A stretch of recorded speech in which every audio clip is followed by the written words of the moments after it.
Welcome back to Stay Busy Media. We're here today with Frankie Mendoza, owner of Monica's. Got 5 spots throughout the city. Amazing Italian food. Thank you for your time. Oh, thank you. Thank you so much for your time. Appreciate you guys. So, just being able to talk to you a little bit off camera, your story is definitely inspiring. So I want to start all the way back to when you came here from Argentina. 3 years old, you said? I was 3. Yeah, 3. 3 years old. 3 years old. Yeah. 7 of you. Yeah, 7 altogether. 5 kids and my mother and father. Came to the North End, little apartment. Yeah, two bedroom apartment on 452 Hanover Street. Yeah. And there's a big backstory that you were sharing about your family history back in Argentina. How you guys had to basically get up and leave. Come here, all the sacrifice that you were telling us about your mom and your dad made to get you guys out here, and just being here now, like in your office, and hearing all the success that you've had. It really, truly is inspiring. Thank you. Especially coming from. Did you even know English when you came here? No, I didn't know English. Yeah. I remember actually my mom trying to teach us how to speak English. Yeah. Yeah. She went to a nun school that was owned by English people, so she spoke English very broken, but she knew how to get around. Yeah. Right. Yeah. It's amazing. Yeah. So you guys came here, and you were sharing with us that both your parents were working, trying to keep everything together. That left the five of the kids really just to themselves, like you were saying, walking around, just trying to... Yeah, growing up here in the North End, it was a very small, tight-knit community. So, yeah, while my parents used to be working, we used to be running around, doing odd jobs or just, just being kids. Right. Yeah, and back then you really didn't need much. Yeah. Because you didn't have it, so... You really didn't know you were missing out on much. Right. Yeah. Honestly, like, just listening to you tell us the story about how you and your brother would go to the store and look at the cereal, just to look at it because you couldn't buy it. Like, that is wild to me. One of his spots is in Logan Airport now, in Boston. And, how you mentioned to us your mom landed at Logan in 1983. And just so you guys know, Monica's is named after his mother, and now you have a place in the same airport she landed coming here. So, for me, like, that makes me inside get, like, goosebumps. So for you, that's got to be very surreal. Oh, yeah, it is. It's totally surreal, man. Yeah, I'm sometimes shocked. Right. I'm honored, actually, to be there, but sometimes it's shocking. Yeah. How you go from one place to another, Yeah. Pretty amazing. Oh, it's pretty amazing, dude. That's why my mom used to always say don't ever say never, and don't ever use the word can't. Right. Yeah. I love that. Yeah. Absolutely. I try to instill that into my children. Yeah. A lot. Oh yeah, I try to do that to my kids all the time. Right. And sometimes I have to instill it like to myself. Yeah, absolutely. Sometimes you second doubt yourself. Which is that's a great segue. Let's jump right into different doubts that you've had along your journey, coming from not owning any restaurants to now having one of the most popular restaurants in the North End, frequently visited by all kinds of professional athletes and, other people in that realm. That is a complete 180 from who you were when you got into the country. Do you have doubts? Yeah, I have doubts all the time, I actually don't try to let any fear or doubt control any sort of my thinking or how I do or carry out whatever I do. You know, when we came here, you know, you don't know don't know the culture, you don't know the language, you know, so you instill yourself. It's almost like a natural thing, because I actually never thought of it. You know what I mean? You know, you go on and you do it. You know what I mean? You walk forward, even not knowing what's going forward actually is going to bring you. You know what I mean? But you know, do I let doubt or control any of my decisions? No, I actually don't, and I actually don't regret anything I've ever done. You know, would I have done things differently at one point? Yes, but you know, I have no regret at all. You know, because the same things that you, I mean, I think I feel the same way as you do. I'm guessing is even those things that you are mentioning that you may have done differently, you're still grateful for them because they taught you something that you now are able to use at this level. Yeah, you know, and I think I'm lucky too, and I think, you know, I could speak for the rest of us too, my siblings, my brothers and sisters, you know, and my brother and my sister. Yeah. That we're lucky enough that we learn from our mistakes. You know what I mean? We've seen a lot of people, especially in this neighborhood, not get that kind of second chance. Right. You know, so yeah, you know, you always have to try to learn for whatever you do, and you know, I'm no perfect than anybody else, so you know, you still have to embed that to yourself in the future. I don't care how old you are or how far you got in success or whatever it is. You know what I mean? I just turned 40 in November, and I'm still trying to teach myself how to act and how to be, and I try to be better. You know, and sometimes you you do shit and you're like, oh man, you know, like why did I do this? Why did I do that? But at the end of the day, you got to brush it off, you know. And you know, luckily for me, I have 3 beautiful children that I'm responsible of. Right. So I can't let myself lose it, or lose it, or get down on myself, or not be productive. You know? I can't do it. Yeah, you know? which makes perfect sense. Yeah, you know, and you know, sometimes you gotta at the same time take care of yourself. Because if you can't take care of yourself, that's what I'm learning now as getting older. If I can't take care of myself, man, you know, I can't do the things that I have to do to be able to take care of others. Right. Yeah. So, talking about having the fear or the doubts, I have to imagine that when you guys first went into this, that being not from the country, and coming here and kind of assimilating yourself into the culture, I'm guessing that there were some doubts going in. Oh yeah. You know, like we've never done this before. Oh, what are we going to do? Well, so how did you kind of like work your way through that? You know, I know that you had the supporting cast with your brothers and sisters, which helps having a team. But again, like there definitely had to be some doubt of, man, we're jumping into some water here that we've never done before. Oh man, I was 16 when we first did this, so not only did I have doubt in business, but you're 16 years old. Right. You know what I mean? So you got a lot of doubts. Yeah. You know what I mean? At that age, So was it hard? Yeah, it was very hard. Was it? I had to sacrifice a lot of things, that other 16-year-old kids were doing that I wasn't able to do. Right. I wasn't forced to do anything. Right. I didn't have a mother and father that told us the business that the 4 of us created was created by us. My mom and father weren't in the restaurant business. Right. But my mother, especially my mother, and my father, but especially my mother, always embedded in us that we always had to stick together. So I think that was the first support group that we had. So if one of us was in doubt, we had that already built into ourselves, that you would uplift the other person. But personally, doubts, yeah, I had a shitload of them. Yeah. You know what I mean? You don't know if what you're doing it was the right move. Right. You know what I mean? And I only graduated high school. I never went to college.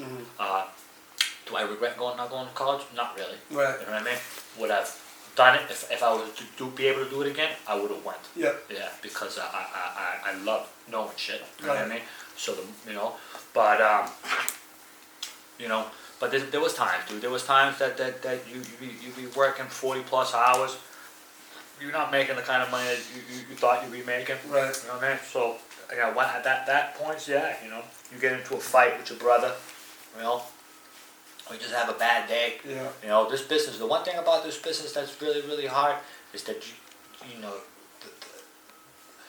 to be able to separate yourself when you go home is a very, very hard thing.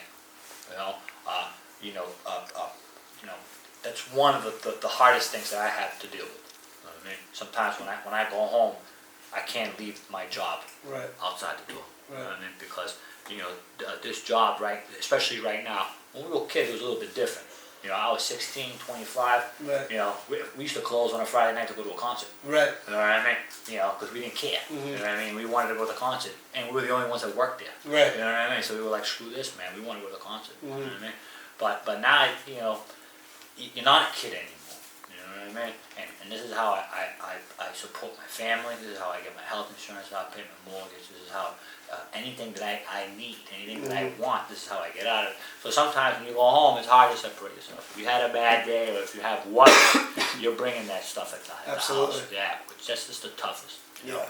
And we are in an industry, in a business, that I could mess it up within Right. 10 months. Right. I could mess it up. You know what I mean? That's how long I think it would take to ruin a business and the restaurant business. Yeah. I know some heavy hitters, man. They file bankruptcy. They Right. close up places all the time. Yeah. You know what I mean? So, Yeah. yeah. So. How much would you say, because you talked about how even to this day, which I think is super important, that you're still working on yourself every day, trying to learn, trying to get yourself to understand yourself better, make the right decisions all the time. How important do you think it is in your success that you continue to better yourself? I think it's the only way, man. To tell you the truth, I was very, very fortunate to have a very, very good mother and father. A very good.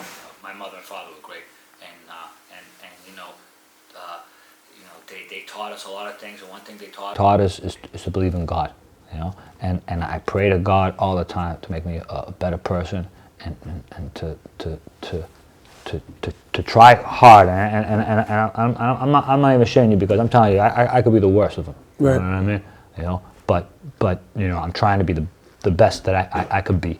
You know what I mean? And I'm telling you, my mother was such a good person. She taught you the important things in life. Right. You know what I mean? And when you're little, sometimes you disregard it. You know what I mean? Absolutely. But as I got older, anyway, I see that those are the most important things in life. Yeah. But one thing that she did embed in us is to succeed. So I have a drive. I don't wake up satisfied. You know what I mean? I have a drive every day. I don't wake up satisfied. I want more, and not more like physically or materially. Because to tell you the truth, I really don't care about material things. I grew up with nothing. Right. So to tell you the truth, I can care less if I have anything. You know what I mean? But I have a drive in me that I don't want to stop. Like, I wake up hungry every single day. Right. I can barely sleep. Yeah. And it's not because I have thoughts in my head and stuff like that. It's just that I don't like it. I'll sleep for 5 hours. I want to wake up. I want to do something. You know what I mean?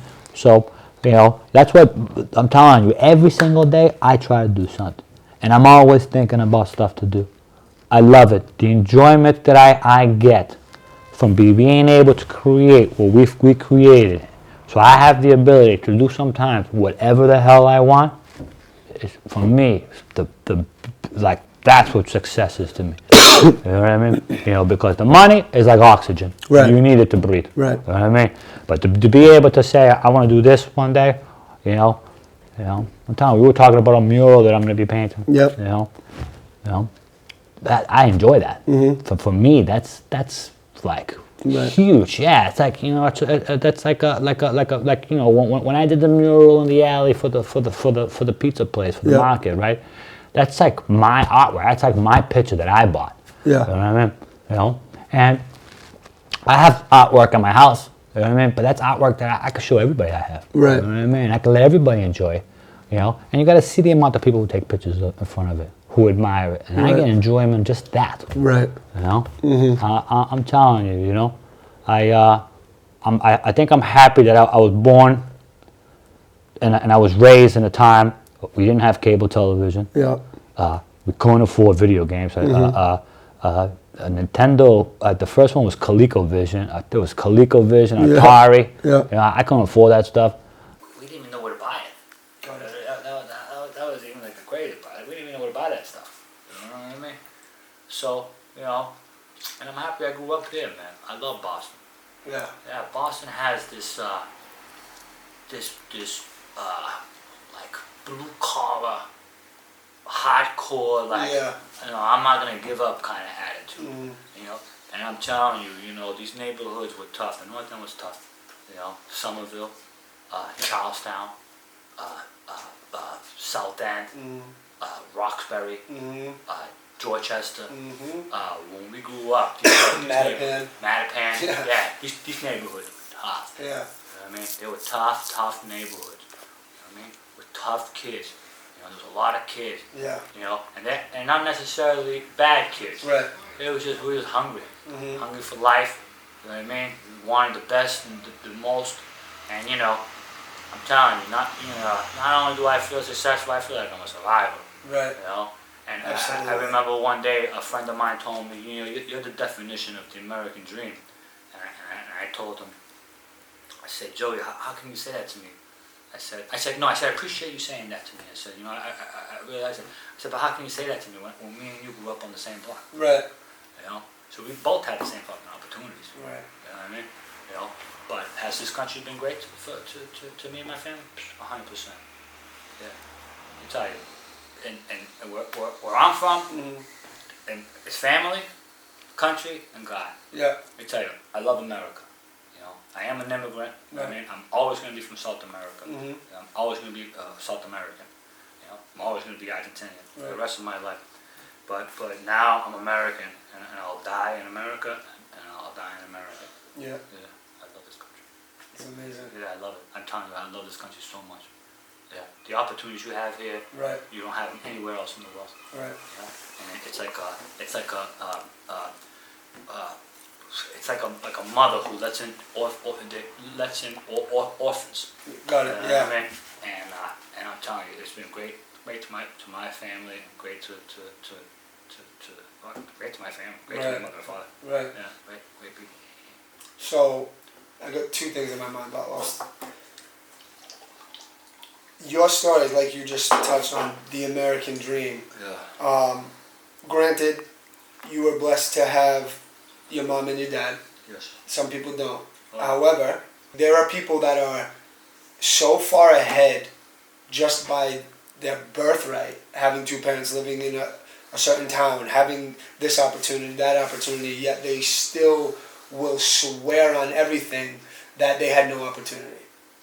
Or that, you know, oh, that person had this, that's why they got that. And I think that's all bull. You clearly are a perfect example of having to fight your way up, and now being the success that you're at. What would be something that you would say to somebody who thinks that they don't have the opportunity, or they just don't think they'll be able to do it, like, oh, I'm not that lucky? The first thing I would tell them to do is not to think that. Mm-hmm. That'd be like the first. If you think that way, that's it. You're screwed from the start. So you gotta lose that I can't do shit. Right. You know what I mean? I know people that tell me, well, I can't live in Boston because I can't afford the rent. That's bullshit. You know what I mean? Because there's people out here who could do it. You know what I mean? Now, you have to actually physically do it. You know what I mean? So whatever you do, you have to wake up and say to yourself, all right, I got to go get a job, or I got to work, instead of working 4 days a week, I got to work 7 days a week. You know what I mean? But there's no, I can't do it. So that attitude that somebody's going to be better than you, it's false. I think you have inside you as a human, you have that weakness inside you. You know what I mean? And I consider it a weakness. Yep. You know what I mean? You have that weakness inside you that sometimes you might admire what somebody else has. Okay? I think that somehow mentally you have to turn that you admire what somebody else has into almost a drive that you want to get to where that person is. You know what I mean? Instead of saying, oh, he's lucky, you should probably say, how did he do it? Right. You know what I mean? Absolutely. Or like, what did he go through? And like you were saying, sometimes people don't have parents. Right. You know what I mean? And I know some of the worst that had parents. You know what I mean? Absolutely. And then I know some of the best who haven't. Exactly. I had a friend who I met in kindergarten who actually taught me my ABCs. Got it. He actually still lives a block away from me. Lost his mother at 16. Yeah. Okay? And I'm telling you, the road after that wasn't fucking easy for him. Right. But I'm telling you, right now, he's doing phenomenal. You know what I mean? And you know what the most important part about it is? He's fucking happy. Right. You know what I mean? Because I am telling you, money ain't gonna buy you shit. Nope. I mean, it'll buy you shit, but it ain't gonna buy you happiness. Yeah, absolutely. You know what I mean? Because if you have money and you're miserable, you might as well be broke. Yeah. You know what I mean? Because you're not gonna, you know what I mean? Yeah. But you have to be happy. And to tell you the truth, I ain't gonna tell you the honest to God truth.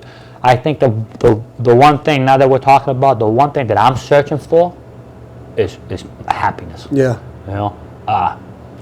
I want to do things, and I have a drive, and sometimes I feel like a glutton. You know what I mean? Because sometimes I put too much on my plate. Yeah. You know what I mean? But I just want to be happy, man. That's like my main goal in life is to be happy. Just have that peace and joy. Just a peace and joy, you know what I mean? To be able to be able to enjoy simple shit, you know what I mean? To be able to be loved and stuff like that, you know what I mean? I think that's the most important stuff, you know what I mean? When unfortunately my mom never got to meet any of my kids, but she knew I was having a baby, and she told me the most important thing, Frankie, you should give the baby is love. Yeah. And when she said it, it was a nice gesture, right. and I kept on going on with my day, you know what I mean? But now it's the most important thing, because they can care less. You could buy your kid every toy in the world, man. If you don't love them, they would exchange all the toys in the world just to be able to sit with you and just you tell them that you love them, And I think that's another thing too that we haven't said, but I think I'm very lucky that I have my 3 daughters, because the unconditional love that they show me is amazing, And it actually humbles you at sometimes to realize that these kids, they genuinely love you just for yourself. You can give them anything you want, right. You know what I mean? But as long as you love them, you hold them, you hug them, you spend some time with them, I'm telling you, the feeling I get from my daughters, dude, and I know I know you have a son, you know what I mean? And I'm telling you, man, it's fucking unbelievable. For me, it's unbelievable. Absolutely. Yeah, it's unbelievable. It's one of the greatest gifts I've gotten, and I'm a true believer that I got it from my mother, and especially my mother, because she's my little angel. Yeah. I'm gonna say, thank you. I mean, honestly, being someone who I didn't have a dad, I've been divorced, so I have 2 kids with her. That dealing with that alone, I know how tough that is.